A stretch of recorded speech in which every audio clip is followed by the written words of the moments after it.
DCM ಹಾಗೂ ಬೆಂಗಳೂರು ಅಭಿವೃದ್ಧಿ ಸಚಿವ ಡಿಕೆ ಶಿವಕುಮಾರ್ ಕಬ್ಬನ್ ಪಾರ್ಕ್ನಲ್ಲಿ ಬೆಂಗಳೂರು ನಡಿಗೆ ಕಾರ್ಯಕ್ರಮ ನಡೆಸಿದ್ದಾರೆ. ಕೇಂದ್ರ ನಗರ ಪಾಲಿಕೆ ವ್ಯಾಪ್ತಿಯ ಕಬ್ಬನ್ ಪಾರ್ಕ್ನಲ್ಲಿ ಸಾರ್ವಜನಿಕರ ಸಮಸ್ಯೆಗಳನ್ನು ಆಲಿಸಿದರು.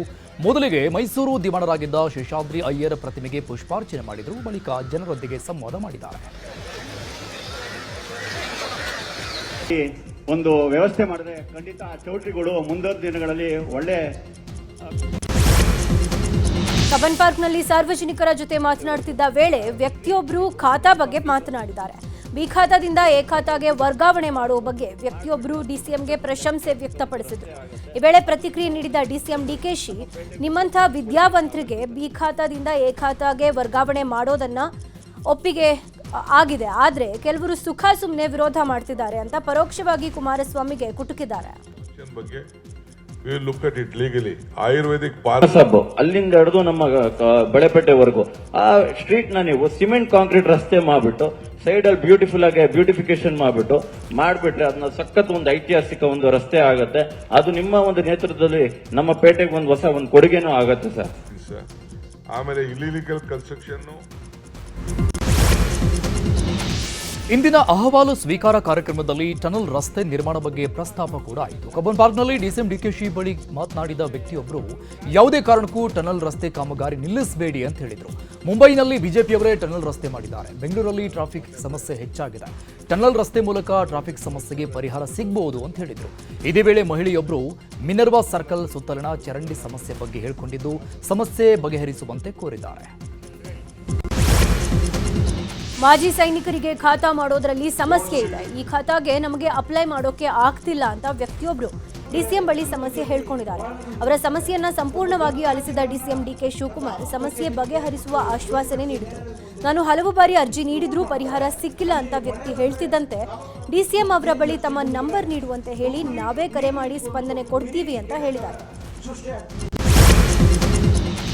ಲಾಲ್ಬಾಗ್ ರೀತಿಯಲ್ಲೇ ಕಬ್ಬನ್ ಪಾರ್ಕ್ ಅಭಿವೃದ್ಧಿ ಮಾಡುವಂತೆ ಕಬ್ಬನ್ ಪಾರ್ಕ್ ನಡಿಗೆದಾರರ ಸಂಘ ಮನವಿ ಸಲ್ಲಿಸಿದೆ. ಕಬ್ಬನ್ ಪಾರ್ಕ್ನಲ್ಲಿ ವಾಹನಗಳ ಓಡಾಟಕ್ಕೆ ತಡೆ ನೀಡಿ, ಯಾವುದೇ ರೀತಿಯ ಕಮರ್ಷಿಯಲ್ ಚಟುವಟಿಕೆಗೆ ಅವಕಾಶ ಕೊಡಬೇಡಿ, ಕಬ್ಬನ್ ಪಾರ್ಕ್ ಒಳಗಿರುವ ಬಿಲ್ಡಿಂಗ್ಗಳನ್ನು ತೆರವು ಮಾಡುವಂತೆ ಮನವಿ ಮಾಡಿಕೊಂಡಿದ್ದಾರೆ. ಇನ್ನು ವಾಕರ್ಸ್ಗೆ ಶೆಲ್ಟರ್ ಮಾಡಿ ಕೊಡುವಂತೆ ಅಸೋಸಿಯೇಷನ್ ಅಧ್ಯಕ್ಷ ಉಮೇಶ್ ಮನವಿ ಸಲ್ಲಿಸಿದರು. ಎಲ್ಲರ ಮನವಿ ಆಲಿಸಿದ ಡಿಸಿಎಂ ಇಲ್ಲಿ ಯಾವುದೇ ರೀತಿಯ ಪಿಲ್ಲರ್ ಹಾಕದಂತೆ ಅನೇಕರು ಮನವಿ ಮಾಡಿದ್ದಾರೆ. ನಿಮ್ಮ ಮನವಿ ಬಗ್ಗೆಯೂ ಗಮನ ಹರಿಸ್ತೇನೆ ಅಂತ ಹೇಳಿದರು. ಕಬ್ಬನ್ ಪಾರ್ಕ್ನಲ್ಲಿ ಪಿಕ್ನಿಕ್ಗೆ ಬ್ರೇಕ್ ಹಾಕಿ ಅಂತ ನಡಿಗೆದಾರರೊಬ್ಬರು ಮನವಿ ಮಾಡಿದ್ದಾರೆ. ಈ ವೇಳೆ ಅರುಣ್ ಪೈ ಮಾತನಾಡಿ ಕಬ್ಬನ್ ಪಾರ್ಕ್ಗೆ ಚಾರ್ಜ್ ಮಾಡಿ ಅಂತಂದ್ರು. ಆದರೆ ಮಧ್ಯಪ್ರವೇಶ ಮಾಡಿದ ಡಿಸಿಎಂ ಡಿಕೆಶಿ, ಇದು ಸಾರ್ವಜನಿಕರ ಪಾರ್ಕ್, ಇಲ್ಲಿ ಚಾರ್ಜ್ ಮಾಡೋಕ್ಕಾಗಲ್ಲ. 25 ವರ್ಷಕ್ಕೂ ಮೊದಲು ನಾವಿಲ್ಲಿ ಧರಣಿ ಮಾಡ್ತಿದ್ವಿ, ಈಗ ಫ್ರೀಡಂ ಪಾರ್ಕ್ಗೆ ಶಿಫ್ಟ್ ಮಾಡಲಾಗಿದೆ ಅಂದರು.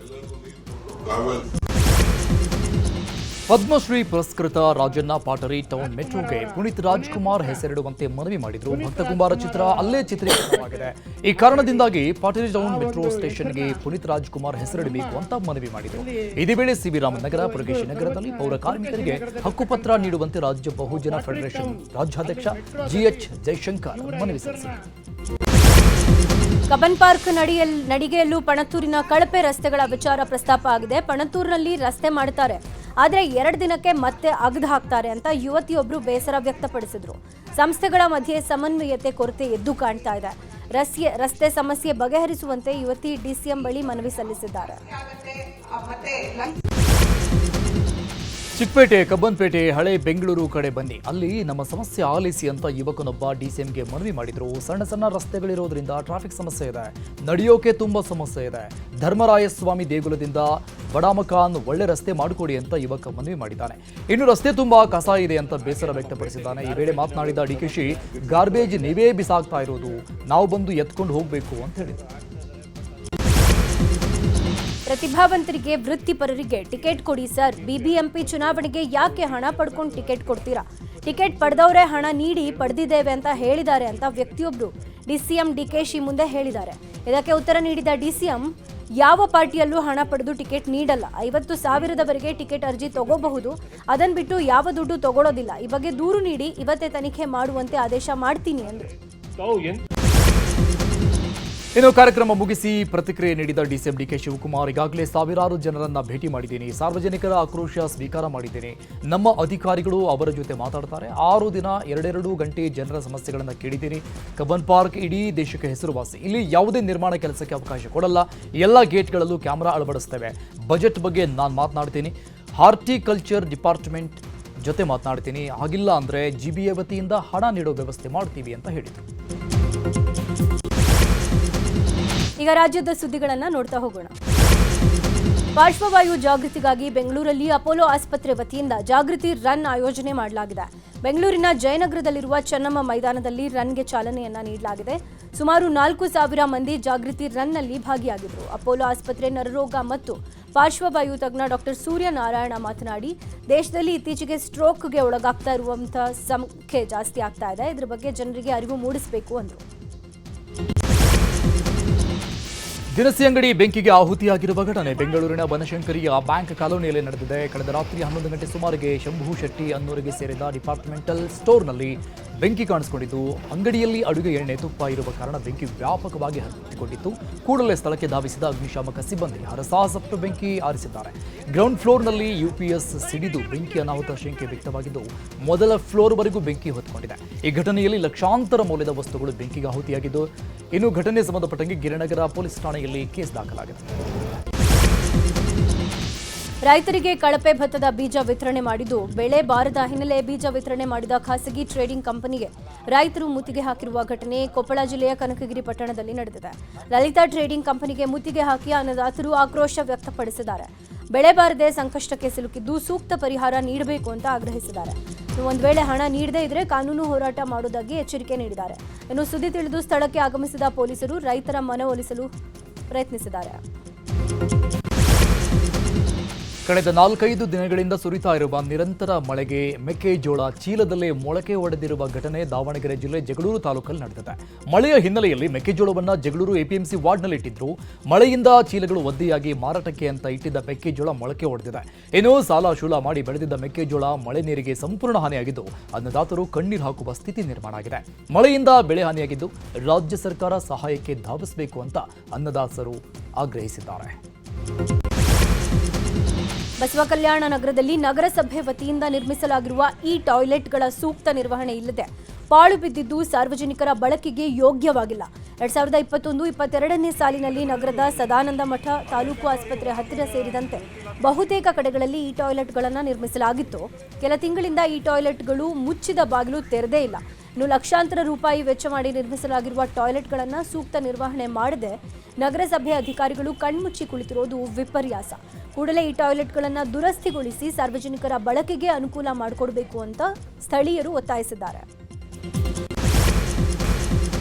ಶಿವಮೊಗ್ಗ ಜಿಲ್ಲೆಯಲ್ಲಿ ಕಾಡಾನೆಗಳ ಹಾವಳಿ ಹೆಚ್ಚಾಗಿದೆ. ತೀರ್ಥಹಳ್ಳಿ ತಾಲೂಕಿನ ಆಗುಂಬೆಯ ಮಲ್ಲಂದೂರಿನಲ್ಲಿ ಕಾಡಾನೆ ಪ್ರತ್ಯಕ್ಷವಾಗಿದ್ದು, ತಡರಾತ್ರಿ ಗದ್ದೆಗೆ ನುಗ್ಗಿ ಬೆಳೆ ಸಂಪೂರ್ಣ ಹಾನಿ ಮಾಡಿದೆ. ಕಳೆದ 1 ತಿಂಗಳಿನಿಂದ ಈ ಭಾಗದಲ್ಲಿ ಕಾಡಾನೆಗಳ ಹಾವಳಿ ಅಧಿಕವಾಗಿದ್ದು, ಸ್ಥಳೀಯರು ಭಯದಲ್ಲಿ ವಾಸಿಸುವ ಸ್ಥಿತಿ ನಿರ್ಮಾಣವಾಗಿದೆ. ಇನ್ನು ಕಾಡಾನೆ ಹಿಡಿಯಲು ಅರಣ್ಯ ಸಿಬ್ಬಂದಿ ಹರಸಾಹಸ ಪಡುತ್ತಿದ್ದಾರೆ. ಉತ್ತರ ಕನ್ನಡ ಜಿಲ್ಲೆಯಲ್ಲಿ ಮಳೆ ಮುಂದುವರೆದಿದೆ. ಜಿಲ್ಲೆಯಲ್ಲಿ ಬಿಟ್ಟು ಬಿಡದೆ ಮಳೆ ಆಗ್ತಾ ಇದ್ದು, ಬೆಳೆ ಕಳೆದುಕೊಂಡು ರೈತರು ಸಂಕಷ್ಟಕ್ಕೆ ಸಿಲುಕಿದ್ದಾರೆ. ಇನ್ನೂ 2 ದಿನ ಭಾರೀ ಮಳೆ ಸುರಿಯುವ ಸಾಧ್ಯತೆ ಇದೆ ಅಂತ ಹವಾಮಾನ ಇಲಾಖೆ ಸೂಚನೆ ಕೊಟ್ಟಿದ್ದು, ಮೀನುಗಾರರಿಗೆ ಮೀನುಗಾರಿಕೆ ತೆರಳದಂತೆ ಜಿಲ್ಲಾಡಳಿತ ಆದೇಶ ಮಾಡಿದೆ. ಕೋಲಾರದ ಮಾಲೂರಲ್ಲಿ ಇವತ್ತು RSSನ ಪಥಸಂಚಲನ ಕಾರ್ಯಕ್ರಮ ನಡೆಯಲಿದೆ. ಹೀಗಾಗಿ ನಗರದಾದ್ಯಂತ ಕೇಸರಿ ಬ್ಯಾನರ್ ಬಂಟಿಂಗ್ಸ್ ಹಾಕಲಾಗಿದ್ದು, ಪಥಸಂಚಲನಕ್ಕೆ ಎಲ್ಲ ತಯಾರಿ ಮಾಡಿಕೊಳ್ಳಲಾಗಿದೆ. ಮಧ್ಯಾಹ್ನ 2:30ಕ್ಕೆ ಹೋಂಡಾ ಕ್ರೀಡಾಂಗಣದಿಂದ ಪಥಸಂಚಲನ ಕಾರ್ಯಕ್ರಮ ನಡೆಯಲಿದೆ. ಹೀಗಾಗಿ ಮುಂಜಾಗ್ರತಾ ಕ್ರಮವಾಗಿ ಯಾವುದೇ ಗಲಾಟೆ ಗದ್ದಲ ಉಂಟಾಗದಂತೆ ಬಿಗಿ ಪೊಲೀಸ್ ಬಂದೋಬಸ್ತ್ ಮಾಡಲಾಗಿದೆ. ಕಲಬುರಗಿಯ ಚಿತ್ತಾಪುರದಲ್ಲಿ RSS ಪಥಸಂಚಲನ ಹಿನ್ನೆಲೆ RSS ಸೇರಿ 10 ಸಂಘಟನೆಗಳಿಗೆ ಶಾಂತಿ ಸಭೆಗೆ ಆಗಮಿಸಬೇಕು ಅಂತ ನೋಟಿಸ್ ನೀಡಲಾಗಿದೆ. ಕಲಬುರಗಿ ಜಿಲ್ಲಾಧಿಕಾರಿ ಫೌಜಿಯಾ ತರನ್ನುಮ್ ನೋಟಿಸ್ ನೀಡಿದ್ದು, ಅಕ್ಟೋಬರ್ 28ರ ಬೆಳಗ್ಗೆ 11:30ಕ್ಕೆ ಶಾಂತಿ ಸಭೆ ನಡೆಯಲಿದೆ. RSS ಪಥಸಂಚಲನಕ್ಕೆ ಅವಕಾಶ ನೀಡುವಂತೆ ಹಿಂದೂ ಕಾರ್ಯಕರ್ತರು ಹೈಕೋರ್ಟ್ ಮೆಟ್ಟಿಲೇರಿದ್ರು. ಹೀಗಾಗಿ ಹೈಕೋರ್ಟ್ ಸೂಚನೆ ಮೇರೆಗೆ ಸಂಘಟನೆ ಮುಖಂಡರ ಜೊತೆಗೆ ಜಿಲ್ಲಾಧಿಕಾರಿ ಶಾಂತಿ ಸಭೆ ಕರೆದಿದ್ದಾರೆ. ಒಂದು ಸಂಘಟನೆಯಿಂದ ಗರಿಷ್ಠ 3 ಜನರು ಸಭೆಗೆ ಆಗಮಿಸುವಂತೆ ಸೂಚನೆ ನೀಡಲಾಗಿದೆ.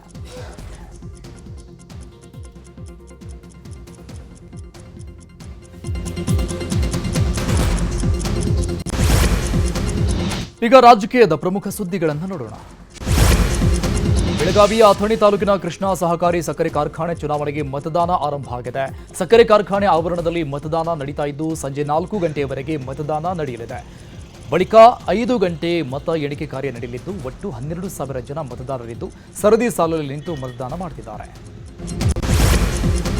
ಇವತ್ತು ಬಂಗಾರುಪೇಟೆ ತಾಲೂಕಿನ ವ್ಯವಸಾಯೋತ್ಪನ್ನ ಮಾರಾಟ ಸಹಕಾರ ಸಂಘದ ಅಧ್ಯಕ್ಷ ಹಾಗೂ ಉಪಾಧ್ಯಕ್ಷ ಸ್ಥಾನಕ್ಕೆ ಚುನಾವಣೆ ನಡೆಯುತ್ತೆ. ಈಗಾಗಲೇ 12 ನಿರ್ದೇಶಕರ ಸ್ಥಾನಗಳಲ್ಲಿ ಬಿಜೆಪಿ ಹಾಗೂ ಜೆಡಿಎಸ್ ಬೆಂಬಲಿತ ಅಭ್ಯರ್ಥಿಗಳು 7ರಲ್ಲಿ ಗೆದ್ದಿದ್ದು ಉಳಿದ 5 ಸ್ಥಾನಗಳು ಕಾಂಗ್ರೆಸ್ ಪಾಲಾಗಿವೆ. ಎನ್ಡಿಎ ಅತಿ ಹೆಚ್ಚಿನ ಸ್ಥಾನದಲ್ಲಿ ಗೆಲುವು ಸಾಧಿಸಿದ್ರೂ ಕೂಡ ಸರ್ಕಾರದ 3 ನಾಮಿನಿ ಸದಸ್ಯರ ಬಲದಿಂದ ಕಾಂಗ್ರೆಸ್ ಬೆಂಬಲಿತರು ಅಧಿಕಾರದ ಚುಕ್ಕಾಣಿ ಹಿಡಿಯೋದು ಬಹುತೇಕ ಖಚಿತ ಅಂತ ಹೇಳಲಾಗಿದೆ. ಇವತ್ತು ಬೆಳಗ್ಗೆ ನಾಮಪತ್ರ ಸಲ್ಲಿಕೆ ಆಗಲಿದೆ. ಯಾರು ನಿರ್ದೇಶಕರಾಗ್ತಾರೆ ಅನ್ನುವ ಕುತೂಹಲಕ್ಕೆ ಮಧ್ಯಾಹ್ನದ ವೇಳೆ ತೆರೆ ಬೀಳುವ ಸಾಧ್ಯತೆ ಇದೆ. ತುಮಕೂರಲ್ಲಿ ಸಚಿವ ಪರಮೇಶ್ವರ್ ಹಾಗೂ ಮಾಜಿ ಸಚಿವ ರಾಜಣ್ಣ ಮಧ್ಯೆ ಟಾಕ್ ವಾರ್ ಜೋರಾಗಿದೆ. ಸಚಿವ ಸ್ಥಾನ ಕಳೆದುಕೊಂಡ ಮೇಲೆ ಕೆಎನ್ ರಾಜಣ್ಣ ಪರಮೇಶ್ವರ್ ಮೇಲೆ ಮುನಿಸಿಕೊಂಡಿದ್ದಾರಂತೆ.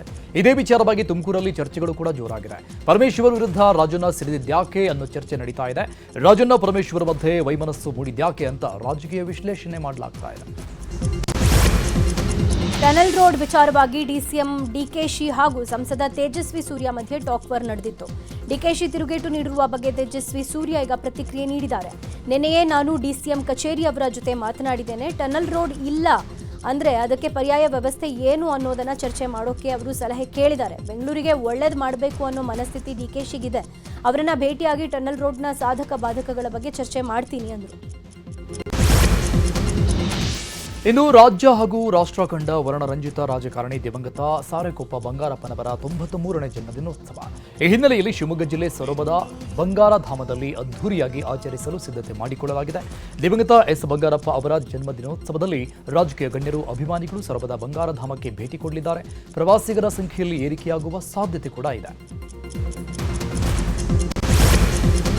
ಸಂಪುಟ ಪುನರ್ರಚನೆ ವಿಚಾರ ಸಂಬಂಧ ಮಾತನಾಡಿದ ಸಿಎಂ 2.5 ವರ್ಷ ಆದ್ಮೇಲೆ ಮಾತಾಡ್ತೀವಿ ಅಂತ ಹೇಳಿದ್ದೇವೆ. ಹೈಕಮಾಂಡ್ ಮಾಡಬೇಕು ಅಂದ್ರೆ ಮಾಡ್ತೀನಿ. ಡಿಸೆಂಬರ್ನಲ್ಲಿ ಬೆಳಗಾವಿ ಅಧಿವೇಶನ ನಡೆಯುತ್ತೆ. ಮುಂದಿನ ಸಚಿವ ಸಂಪುಟದಲ್ಲಿ ತೀರ್ಮಾನ ಮಾಡ್ತೀನಿ ಅಂದರು.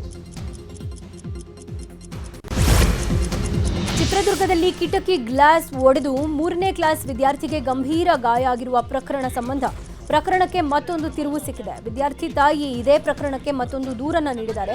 ವಿದ್ಯಾರ್ಥಿ ತಲೆಗೆ ಎಣ್ಣೆ ಹಚ್ಚಿಲ್ಲ ಅನ್ನುವ ಕಾರಣಕ್ಕೆ ಮಗುವನ್ನ ಹೊರಗೆ ನಿಲ್ಲಿಸಿದ್ರು. ವಿದ್ಯಾರ್ಥಿ ಹೊರಗಿದ್ದ ವೇಳೆ ಕಿಟಕಿ ಗ್ಲಾಸ್ ಬಿದ್ದಿದೆ ಅಂತ ತಾಯಿ ಕವಿತಾ ದೂರು ನೀಡಿದ್ದಾರೆ.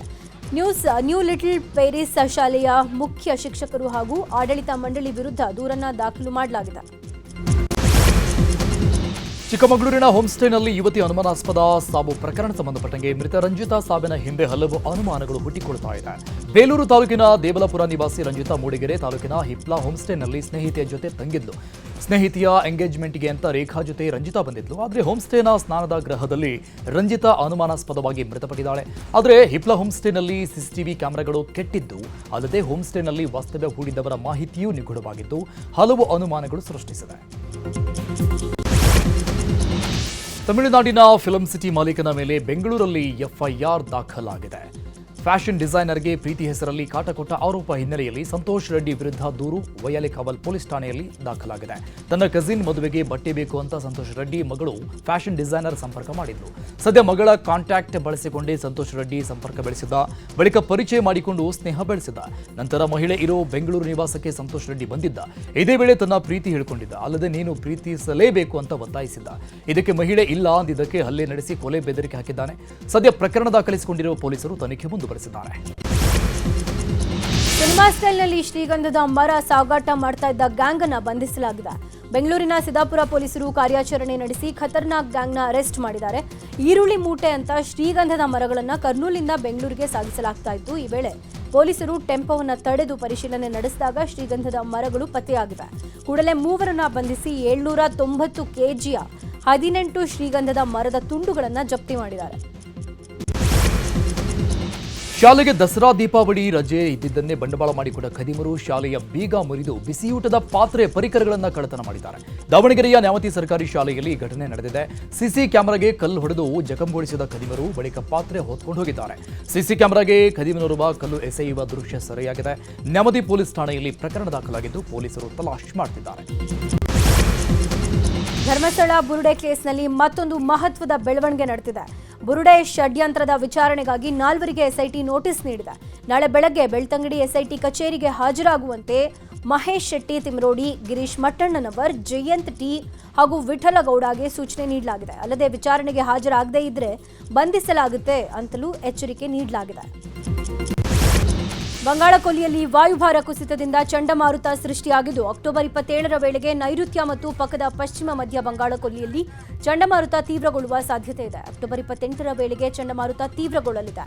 ತಮಿಳುನಾಡು, ಪುದುಚೇರಿ, ಆಂಧ್ರಪ್ರದೇಶದಲ್ಲಿ ಭಾರೀ ಮಳೆಯಾಗುವ ಸಾಧ್ಯತೆ ಇದೆ ಅಂತ ಹವಾಮಾನ ಇಲಾಖೆ ಮಾಹಿತಿ ನೀಡಿದೆ. ಕರ್ನಾಟಕದ ಹೆಮ್ಮೆಯ ಮುಧೋಳ ನಾಯಿಗಳ ಬಗ್ಗೆ ಪ್ರಧಾನಿ ಮೋದಿ ಮಾತನಾಡಿದ್ದಾರೆ. 127ನೇ ಮನ್ ಕಿ ಬಾತ್ನಲ್ಲಿ ಮಾತನಾಡಿದ ಮೋದಿ, ಭಾರತೀಯ ಸೇನೆಯಲ್ಲಿ ಮುಧೋಳ ಜಾತಿಯ ನಾಯಿಗಳನ್ನು ನೇಮಕ ಮಾಡಿಕೊಳ್ಳಲಾಗಿದೆ. ಬಿಎಸ್ಎಫ್ ಹಾಗೂ ಸಿಆರ್ಪಿಎಫ್ನಲ್ಲಿ ಮುಧೋಳ ನಾಯಿಗಳನ್ನು ಉಪಯೋಗಿಸಿಕೊಳ್ಳಲು ತರಬೇತಿ ನೀಡಲಾಗ್ತಾ ಇದೆ ಅಂತ ಮೋದಿ ಹೇಳಿದ್ದಾರೆ. ಕರ್ನೂಲ್ ಬಳಿ ನಡೆದಿದ್ದ ಬಸ್ ಅವಘಡ ದಿನೇ ದಿನೇ ಒಂದೊಂದು ಸ್ವರೂಪ ಪಡೆದುಕೊಳ್ತಾ ಇದೆ. ಅಪಘಾತಕ್ಕೂ ಮುನ್ನವೇ ಬೈಕ್ ಸವಾರ ಸಾವನ್ನಪ್ಪಿದ ಅನ್ನುವ ಮಾಹಿತಿ ಈಗ ಸಿಕ್ಕಿದೆ. ಬೈಕ್ಗೆ ಬಸ್ ಡಿಕ್ಕಿ ಹೊಡೆಯೋದಕ್ಕೂ ಮುನ್ನವೇ ಬೈಕ್ ರಸ್ತೆ ವಿಭಜಕಕ್ಕೆ ಡಿಕ್ಕಿಯಾಗಿ ಆ ವೇಳೆ ಬೈಕ್ ಸವಾರ ಸಾವನ್ನಪ್ಪಿದಂತೆ. ಅಪಘಾತವಾಗಿದ್ದ ಬೈಕ್ ಬದಿಗೆ ಎಳೆಯಲು ಯತ್ನಿಸಿದಾಗ ಬಸ್ ಬಂದು ಡಿಕ್ಕಿ ಹೊಡೆದಿದೆ ಅಂತ ಹೇಳಲಾಗ್ತಾ ಇದೆ. ಕೇರಳದ ಇಡುಕ್ಕಿ ಜಿಲ್ಲೆಯಲ್ಲಿರುವ ಅಡಿಮಾಲಿಯ ರಾಷ್ಟ್ರೀಯ ಹೆದ್ದಾರಿ ಬಳಿ ಭೂಕುಸಿತ ಉಂಟಾಗಿದೆ. ಒಂದು ಕುಟುಂಬ ಈ ಅವಶೇಷಗಳಡಿ ಸಿಲುಕಿರುವ ಮಾಹಿತಿ ಲಭ್ಯವಾಗಿದೆ. ಭೂಕುಸಿತದ ಎಚ್ಚರಿಕೆ ನೀಡಲಾಗಿದ್ದ ಕಾರಣ ಈ ಪ್ರದೇಶದ ಹಲವಾರು ಕುಟುಂಬಗಳನ್ನು ಮೊದಲೇ ಸ್ಥಳಾಂತರ ಮಾಡಲಾಗಿತ್ತು. ಮಣ್ಣು ನೇರವಾಗಿ ಮನೆಯ ಮೇಲೆ ಬಿದ್ದಿದ್ದು ನಿವಾಸಿಗಳು ಒಳಗೆ ಸಿಲುಕೊಂಡಿದ್ದಾರೆ. ರಕ್ಷಣಾ ಕಾರ್ಯಾಚರಣೆ ಮುಂದುವರೆದಿದೆ. ಸದ್ಯ ಒಬ್ಬರನ್ನ ರಕ್ಷಣೆ ಮಾಡಲಾಗಿದೆ. ಹೈದರಾಬಾದ್ ದಕ್ಷಿಣ ವಿಭಾಗದ ಪೊಲೀಸ್ ಇಲಾಖೆ ವತಿಯಿಂದ ಇವತ್ತು ಸೈಕಲ್ ರ್ಯಾಲಿ ಆಯೋಜಿಸಲಾಗಿದೆ. ಹುತಾತ್ಮ ಪೊಲೀಸರಿಗೆ ಗೌರವ ಸಲ್ಲಿಸುವ ನಿಟ್ಟಿನಲ್ಲಿ ಸೈಕಲ್ ರ್ಯಾಲಿ ಆಯೋಜನೆ ಮಾಡಲಾಗಿದೆ. ಸೈಕಲ್ ರ್ಯಾಲಿಯಲ್ಲಿ 100ಕ್ಕೂ ಅಧಿಕ ಜನರು ಭಾಗಿಯಾಗಿದ್ದರು. ತಮಿಳುನಾಡು ಸಿಎಂ ಸ್ಟಾಲಿನ್ ಚೆನ್ನೈನ ಹಲವು ಪ್ರದೇಶಕ್ಕೆ ತೆರಳಿ ಪರಿಶೀಲನೆ ಮಾಡಿದ್ದಾರೆ. ಅಡ್ಯಾರ್ ಬಳಿ ಡಿಸಿಎಂ ಉದಯನಿಧಿ ಜೊತೆ ತೆರಳಿದ ಸ್ಟಾಲಿನ್ ಅನೇಕ ವಿಚಾರಗಳ ಕುರಿತು ಪರಿಶೀಲನೆ ಮಾಡಿದರು. ಈ ವೇಳೆ ಅಧಿಕಾರಿಗಳು ಸಿಎಂ ಜೊತೆಗಿದ್ದರು. ರಷ್ಯಾ ಅಧ್ಯಕ್ಷ ಪುಟಿನ್ ಜೊತೆ ಮಾತನಾಡಿ ನಾನು ಸಮಯ ವ್ಯರ್ಥ ಮಾಡಲ್ಲ ಅಂತ ಅಮೆರಿಕ ಅಧ್ಯಕ್ಷ ಡೊನಾಲ್ಡ್ ಟ್ರಂಪ್ ಹೇಳಿದ್ದಾರೆ. ಭಾರತ ಹಾಗೂ ಪಾಕ್ ನಡುವಿನ ಕದನ ವಿರಾಮ ಘೋಷಣೆ ಮಾಡೋದು ಕಷ್ಟ ಅನ್ಕೊಂಡಿದ್ದೆ. ರಷ್ಯಾ ಉಕ್ರೇನ್ ಸಮಸ್ಯೆಗಿಂತಲೂ ಭಾರತ ಪಾಕ್ ಸಮಸ್ಯೆ ಕ್ಲಿಷ್ಟಕರವಾದದ್ದು ಅಂತ ನಾನು ಅನ್ಕೊಂಡಿದ್ದೆ. ಆದರೆ ರಷ್ಯಾ ಉಕ್ರೇನ್ ಸಮಸ್ಯೆಯನ್ನು ಬಗೆಹರಿಸೋದು ಸುಲಭ ಇಲ್ಲ ಅಂದ್ರು. ಅಮೆರಿಕ ಅಧ್ಯಕ್ಷ ಡೊನಾಲ್ಡ್ ಟ್ರಂಪ್ ಮಲೇಷ್ಯಾಗೆ ಆಗಮಿಸಿದ್ದಾರೆ. ಆಸಿಯಾನ್ ಶೃಂಗಸಭೆಯಲ್ಲಿ ಭಾಗಿಯಾಗಲು ಟ್ರಂಪ್ ಮಲೇಷ್ಯಾಗೆ ಆಗಮಿಸಿದ್ದಾರೆ. ಆಸಿಯಾನ್ ಶೃಂಗಸಭೆಯಲ್ಲಿ ಹವಾಮಾನ ಬದಲಾವಣೆ ಸೇರಿದಂತೆ ಹಲವು ವಿಚಾರಗಳ ಚರ್ಚೆ ಆಗುವ ಸಾಧ್ಯತೆ ಇದೆ. Indonesia, Malaysia, Philippines, Singapore, Thailand, Brunei, Vietnam, Laos, Myanmar ಮತ್ತು ಕಾಂಬೋಡಿಯಾ ಸೇರಿದಂತೆ ಹಲವು ರಾಷ್ಟ್ರಗಳು ಆಸಿಯಾನ್ ಒಕ್ಕೂಟದಲ್ಲಿವೆ. ಆಫ್ರಿಕಾದ ದ್ವೀಪ ರಾಷ್ಟ್ರ ಸೆಷೆಲ್ಸ್ಗೆ ಉಪರಾಷ್ಟ್ರಪತಿ ಸಿಪಿ ರಾಧಾಕೃಷ್ಣನ್ ಭೇಟಿ ನೀಡಿದ್ದಾರೆ. 2 ದಿನಗಳ ಭೇಟಿಗಾಗಿ ರಾಧಾಕೃಷ್ಣನ್ ಸೆಷೆಲ್ಸ್ ತೆರಳಿದ್ದಾರೆ. ಸೆಷೆಲ್ಸ್ನ ಅಧ್ಯಕ್ಷ ಡಾಕ್ಟರ್ ಪ್ಯಾಟ್ರಿಕ್ ಹರ್ಮಿನಿ ಅವರ ಅಧಿಕಾರ ಸ್ವೀಕಾರ ಕಾರ್ಯಕ್ರಮದಲ್ಲಿ ಉಪರಾಷ್ಟ್ರಪತಿ ರಾಧಾಕೃಷ್ಣನ್ ಭಾಗಿಯಾಗಲಿದ್ದಾರೆ. ಮಧ್ಯಪ್ರದೇಶದ ಇಂದೋರ್ನಲ್ಲಿ ಆಸ್ಟ್ರೇಲಿಯಾದ ಮಹಿಳಾ ಕ್ರಿಕೆಟರ್ ಇಬ್ಬರ ಮೇಲೆ ಲೈಂಗಿಕ ದೌರ್ಜನ್ಯ ನಡೆದಿದೆ. ಹೋಟೆಲ್ನಿಂದ ಕೆಫೆ ಕಡೆ ಹೋಗುವಾಗ ಬೈಕ್ನಲ್ಲಿ ಹಿಂಬಾಲಿಸಿಕೊಂಡು ಬಂದ ಯುವಕನೊಬ್ಬ ಲೈಂಗಿಕ ಕಿರುಕುಳ ಕೊಟ್ಟಿದ್ದಾನೆ. ಆರೋಪಿಯನ್ನು ಪೊಲೀಸರು ಅರೆಸ್ಟ್ ಮಾಡಿದ್ದಾರೆ. ಆಟಗಾರರ ಭದ್ರತೆ ವಿಷಯಕ್ಕೆ ಸಂಬಂಧಪಟ್ಟಂತೆ ಕಾಂಗ್ರೆಸ್ ಹಾಗೂ ಬಿಜೆಪಿ ನಡುವೆ ವಾಕ್ಸಮರ ಶುರುವಾಗಿದೆ. ಈಗ ಕ್ರೀಡೆಗೆ ಸಂಬಂಧಪಟ್ಟ ಸುದ್ದಿಗಳು. ಸಿಡ್ನಿಯಲ್ಲಿ ನಡೆದ ಆಸ್ಟ್ರೇಲಿಯಾ ವಿರುದ್ಧದ 3ನೇ ಏಕದಿನ ಪಂದ್ಯದಲ್ಲಿ ಟೀಂ ಇಂಡಿಯಾ ಗೆದ್ದು ಬೀಗಿದೆ. ನಿನ್ನೆ 9 ವಿಕೆಟ್ಗಳ ಅಂತರದಿಂದ ಭಾರತ ಗೆಲುವನ್ನು ದಾಖಲಿಸಿದೆ. ಆಸ್ಟ್ರೇಲಿಯಾ ನೀಡಿದ್ದ 236 ರನ್ಗಳ ಟಾರ್ಗೆಟ್ ಬೆನ್ನತ್ತಿದ್ದ ಟೀಂ ಇಂಡಿಯಾ ಆಟಗಾರರು ಕೇವಲ 1 ವಿಕೆಟ್ ಕಳ್ಕೊಂಡು 38.3 ಓವರ್ಗಳಲ್ಲಿ 237 ರನ್ಗಳನ್ನು ಕಲೆ ಹಾಕಿ ಜಯ ಸಾಧಿಸಿದರು. ಟೀಂ ಇಂಡಿಯಾ ಪರ ಶುಭ್ಮನ್ ಗಿಲ್ 24 ರನ್, ಔಟ್ ಆಗದೆ ರೋಹಿತ್ ಶರ್ಮಾ 121, ವಿರಾಟ್ ಕೊಹ್ಲಿ 74 ರನ್ ಕಲೆ ಹಾಕಿದ್ದಾರೆ. 2022ರಲ್ಲಿ ನಡೆಯಲಿರುವ ಏಕದಿನ ವಿಶ್ವಕಪ್ಗೆ ಭಾರತ ತಂಡದಲ್ಲಿ ರೋಹಿತ್ ಶರ್ಮಾ ಇರೋದಿಲ್ಲ ಅಂತ ಇದ್ದವರಿಗೆ ಹೆಡ್ಮ್ಯಾನ್ ತಮ್ಮ ಬ್ಯಾಟ್ ಮೂಲಕವೇ ಉತ್ತರ ಕೊಟ್ಟಿದ್ದಾರೆ.